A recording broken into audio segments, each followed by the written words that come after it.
নওলক্ষ্যা মন্দির, বাবা বৈদ্যনাথ মন্দির, মানে আপনার দেওঘর হতে প্রায় 1.5 কিলোমিটার দূরে নওলক্ষ্যা মন্দির অবস্থিত। এক পরম দর্শনীয় স্থান।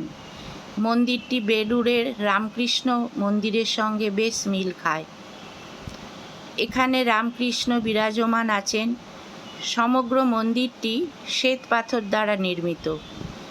রানী চারুশীলা কয়েক লাখ টাকা ব্যয় করে নির্মাণ করেছিলেন। তিনি কলকাতার পাথুরিয়া ঘাটের রাজঘরানার কুলবধূ ছিলেন। অল্পায়ুতেই তার স্বামী অক্ষয় ঘোষ ও পুত্র যতীন্দ্র ঘোষ শিশু অবস্থাতেই মারা যায়।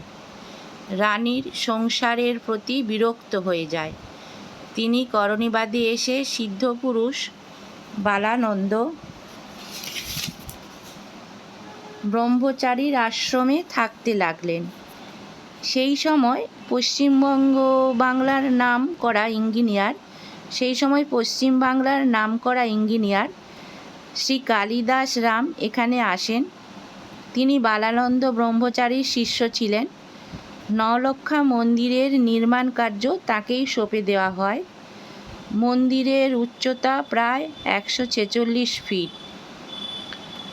এর ভেতরে মন্দিরের বিগ্রহের ছবি তোলা নিষেধ। আমি আমার হাজব্যান্ড এবং আমার ছেলেকে নিয়ে আমরা গিয়েছিলাম। বাইরের যতটা পেরেছি তুলেছি।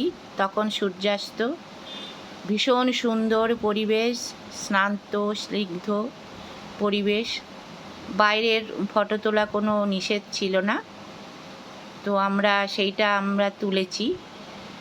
তো আমি যতটা পেরেছি ক্যামেরায় তুলে আপনাদের সামনে দেখালাম। আমি নামকরা কোনো বিখ্যাত কোনো ইউটিউবার নয়।